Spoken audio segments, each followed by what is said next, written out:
स्त्री धन का मतलब सिर्फ गहनों से है जो एक स्त्री के पास होते हैं। क्या आपको भी यही लगता है? तो ऐसा नहीं है। हाँ, स्त्री धन में गहने आते हैं, पर स्त्री धन का मतलब सिर्फ और सिर्फ एक स्त्री के पास जितने गहने हैं उससे नहीं होता। चलिए पहले बात करते हैं स्त्री धन में कौन से गहने आते हैं। कोई भी गहना जो एक स्त्री को एज अ गिफ्ट दिया गया हो, ये गिफ्ट उसके अपने हस्बैंड के थ्रू भी हो सकता है, अपने इन लॉज के थ्रू भी हो सकता है, अपने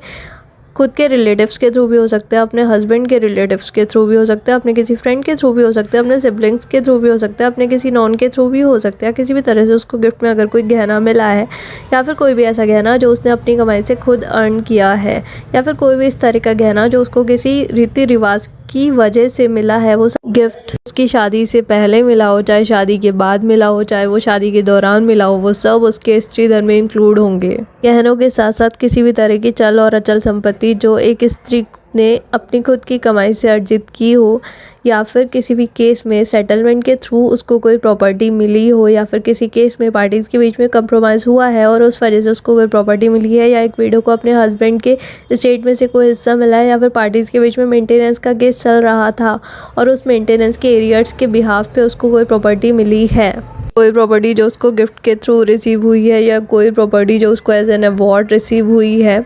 उस तरह की प्रॉपर्टी को भी स्त्री धन कहा जाएगा।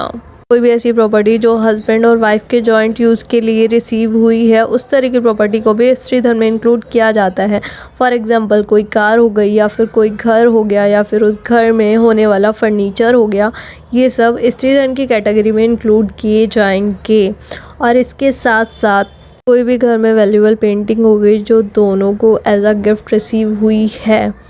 या फिर कोई भी घर में वैल्यूएबल हो गया, या कोई सम हो गया, अमाउंट ऑफ मनी हो गया जो उसको एज अ गिफ्ट रिसीव हुआ है, या उसकी खुद की कमाई है, वो सब स्त्री धन में इंक्लूड होगा। और उस स्त्री धन को बेचने के बाद अगर उसके पास कोई अमाउंट आता है और उस अमाउंट से वो कोई और प्रॉपर्टी लेती है या कोई और वैल्यूएबल लेती है, वो सब उसके स्त्री धन में ही कैलकुलेट होगा। अब स्त्री धन होने से प्रॉपर्टी के नेचर में क्या चेंज आ जाता है, चलिए देखते हैं। कोई भी प्रॉपर्टी जो स्त्री धन है उसके ऊपर उस फीमेल की सॉल ओनरशिप होती है, और वो जब चाहे उस प्रॉपर्टी को लीज कर सकती है, गिफ्ट में दे सकती है, मॉर्गेज कर सकती है, सेल कर सकती है, जो चाहे कर सकती है, और इसके लिए उसको अपने हस्बैंड का या किसी पर्सन के कंसेंट की ज़रूरत नहीं है। और इसके साथ अगर उसका स्त्री धन उसके खुद के पोजीशन में नहीं है तो वो उसको अपने पोजीशन में लाने के लिए कोर्ट में सूट फाइल भी कर सकती है। Section 27 of Hindu marriage act के अंडर एक स्त्री अपने स्त्री धन को वापस लेने के लिए कोर्ट में सूट फाइल कर सकती है। कोई भी प्रॉपर्टी जो एक फीमेल को विल के थ्रू, इनहेरिटेंस के थ्रू, गिफ्ट के थ्रू, अवार्ड के थ्रू या कोर्ट की डिक्री के थ्रू मिली हो, वो भी स्त्री धन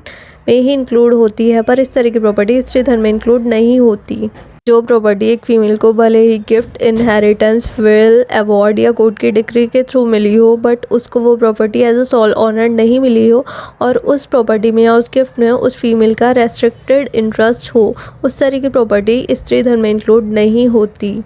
फॉर एग्जाम्पल, एक फ़ीमेल को कुछ प्रॉपर्टी गिफ्ट की गई है, बट उस गिफ्ट डीड में ये कंडीशन अटैच है उस फीमेल की डेथ के बाद वो प्रॉपर्टी उसके हाइट्स को नहीं जाएगी, बल्कि वो प्रॉपर्टी उस पर्सन को रिवर्ट हो जाएगी जिस पर्सन ने उस फीमेल को उस प्रॉपर्टी का गिफ्ट किया था। तो इस तरह की प्रॉपर्टी को स्त्री धन में इंक्लूड नहीं किया जाएगा, क्योंकि उस प्रॉपर्टी की उस फीमेल के पास सोल ऑनरशिप नहीं है, और सोल ऑनरशिप नहीं होने की वजह से इस तरह की प्रॉपर्टी स्त्री धन में इंक्लूड नहीं होगी। तो जिस प्रॉपर्टी में उस फीमेल का रेस्ट्रिक्टेड इंटरेस्ट है वो स्त्री धन में इंक्लूड नहीं होगी।